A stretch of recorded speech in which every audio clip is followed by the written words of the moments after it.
Hey everyone, this is Peter with Carries.net, and in this video we're going to be taking a look at the HTC EVO 4G from Sprint and the at&t Samsung Focus running Windows Phone 7, and of course the EVO is going to be running Android. In this video we're going to go over a couple different sections, kind of form factor, then move on to camera, then launch Facebook app just to show you the difference between apps and launching times, then go to market. Then we're just going to run over what the home page differences are. We're going to go to the browser and do just a quick speed test, kind of show you the default keyboards on both, show the music apps, and then finally end up on maps for some GPS accuracy and just the look and feel between Bing and Google Maps. So let's jump into it. As you can see, the HTC EVO has the bigger screen. It also, again, with Android has default 4 buttons on the front, whereas the new Windows Phone 7 just has back, start, and search. As you'll see on the sides of the device, the HTC is much thicker than the Focus. Both of them have their, the HTC has the volume keys on the other side. Also with the Focus, you're going to find a dedicated camera key, whereas the HTC is going to be a touchscreen camera button for capturing pictures. The HTC is also going to have HDMI out, but both are going to have the USB input. Let me open that real fast. Both are going to have that USB input. Let me see if I can refocus this real fast. There we go. So both of them are going to have that USB input, and then the Focus has its 3.5mm jack on the top, along with the HTC EVO. And again, HTC EVO has the power button on top, whereas the Focus has it on the side right there. In terms of backs, they're both going to have the camera with LED flash. The HTC has 2 flashes and an 8 megapixel, whereas the Focus has a 5 megapixel. So let's jump into the camera app really fast. And for the Samsung Focus, you just hold down the camera key to engage that. Let's also get this refocused real fast so you guys can see all this a little better. Perfect. Okay, so as you can see on the one last focus job. There we go. So as you can see on the left, the Samsung Focus has really accessible zoom in and out features plus a settings. It's also going to have its It's also going to have its switch between camera and video camera up there. What's also nice about this, and as you'll see on the HTC, it has this in the bottom right, but if you swipe on the Focus, it has the last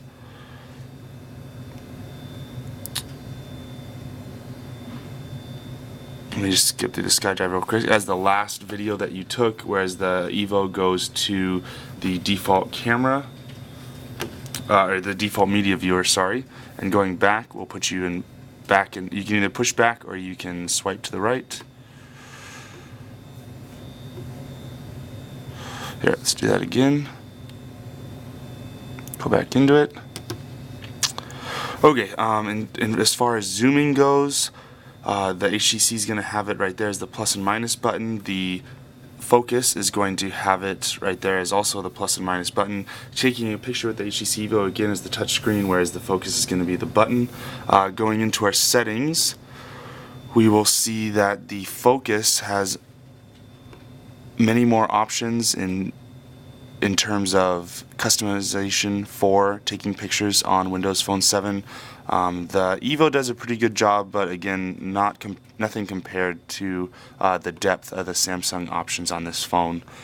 I'll kind of run you through the different, again, settings on this guy, and then for this one, again, you just click on one, go into the options, select, and it boots you back to, or you push back to go back into the settings. So flashes on the right hand side and flashes on the top for the HTC EVO, just to show you that these are indeed working. They're not just for show. We'll kind of show you there. Okay, perfect. So those are the camera applications for Windows Phone 7 Samsung Focus and the Android HTC EVO. Let's go back and look at the home pages, or first let's look at Facebook on both. So as you can see, you can either swipe to the right and find the Facebook application, or if you did what I did, you can pin it to your start. And in the HTC, we just go into our apps.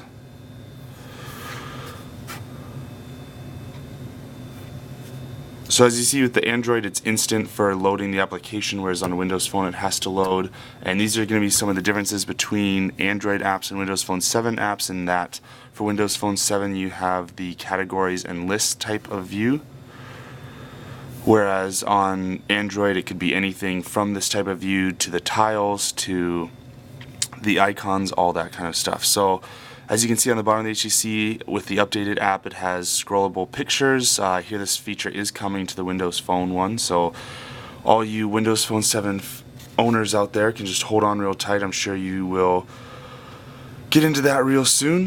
Next we have top news, we have photos, events, notifications, all that kind of stuff, and again the typical Windows Phone 7 interface, whereas on the HTC EVO you kind of have these different categories and some menus that you have to go into to see that. So that is the Facebook app for both. Let's go into the marketplaces on both devices, and we'll scroll down here.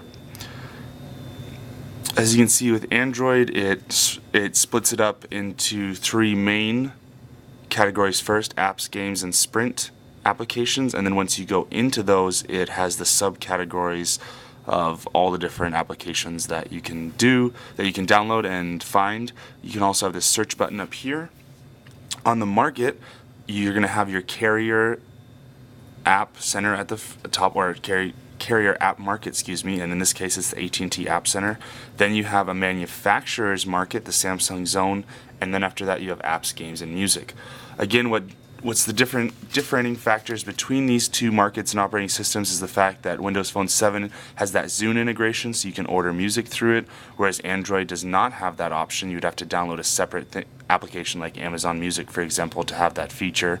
Also with the marketplace, their search is the normal search button, so once you do search, it'll search all of those at once. You can do the same thing in the Android market by doing the search up there.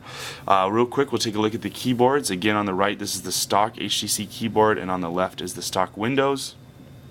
The Windows one makes clicking noises. I mean, you can have a lot of different keyboard selections on the EVO right now, so you can also engage clicking on that if you like the iPhone, iOS kind of typing on these devices. So those are the keyboards. Again, back to the markets, you'll find your standard Windows Phone 7 view, how featured apps. It'll be themed in the background. For like right now, the Weather Channel has a themed app, so everything in the background looks to be their on-set studio for their TV show. Also with the market, it has its games that integrate with Xbox in their Xbox Live marketplace. So again, that's another difference between these two operating systems and phones. Next, we're going to go take a look at the home pages. As you can see, I am running a different type of home page on the HTC. This isn't the default. The default is the HTC Sense, but this can kind of give you an idea. It's pretty similar, just has a different dock bar on the bottom, the Launcher Pro, excuse me, that's what it's called. And so again, you can have apps, you can have shortcuts, you can have widgets, whereas Windows Phone 7 will have your basic tiles, and each of those will display information. So if I loaded my account, all the different people's pictures and statuses would be there. Messaging, it tells you how many you have. With the music and video Zune, it kind of gives you a background image of the last album that you've been listening to. Calendar will have events right there. Marketplace is showing me that I have 4 apps to update, and etc., etc. Also with the home screen for Windows Phone 7, you can scroll to the right and access your apps, your settings, and again, all these different pre-installed at&t applications as well. So those are the differences between the home screens. Again, with Windows Phone 7 you get these tiles, and then you also get your kind of apps and settings part, whereas with Android you get multiple home screens that you can scroll through, plus your app drawer, and then from your app drawer you can go into your settings from there. So those are the two different home pages. So let's jump into the browser test. We'll do Internet Explorer, and on the Android we are going to be running the Dolphin browser. So this test, again, in terms of speed, is going to be between these two browsers, since Android has so many options, and I just wanted to do Dolphin for the desktop setting. I just chose to do that instead of the default Android. So it is free, anyone can grab it, so that's why I'm doing this test. And then again on the Windows Phone, we'll load Keras.net first, and then we'll go to CNN.com to show you the differences. So both are on the same Wi-Fi signal, And again, both are going to be loading the desktop view. I'll try and click enter as succinctly as possible. And you can kind of see the loading times between these two guys. So about the same, not too much of a difference. Let's go to CNN.com, where it's a little more flash heavy than our site.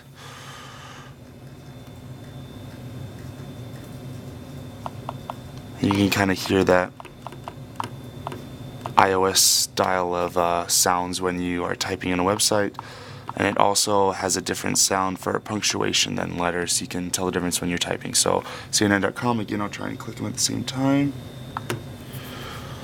And you guys can kind of see this in action. So again, each one's going to differ. Obviously, Windows Phone 7 loaded first that time. With the Android, you can see that it's not too different of a layout. Also with Android, you can see that with the Flash, Windows Phone 7 will load it automatically, whereas in Dolphin you have to choose to load it. So again, another difference there. So let's go back and look at the music applications. So for Windows Phone 7, you're going to have your Zune, and for Android, you're going to have your standard default music. Go into list view. So again, with Android, you're going to have your artists, your albums, your playlists, all your songs, any genres, and then finally your composers. Whereas on the Zune, you're going to first come to your main splash screen, where it's going to have music, videos, podcasts, radios, and the marketplace. So that's where it starts you off first. And then when you go into music, that's when it loads your artists, different music that you've listened to in the past, new media that you've added, and again, this kind of aggregates all that music, videos, podcast, radio, marketplace into one app, whereas with Android, you have a separate music app, a separate video app, a separate radio app, marketplace, all those kinds of applications and settings. So another big difference between these two OSs. And then finally, our Maps application. So I will try and launch these at the same time as I've been doing with everything, to give you a sense of how fast the GPS locks in. So let's try this right now.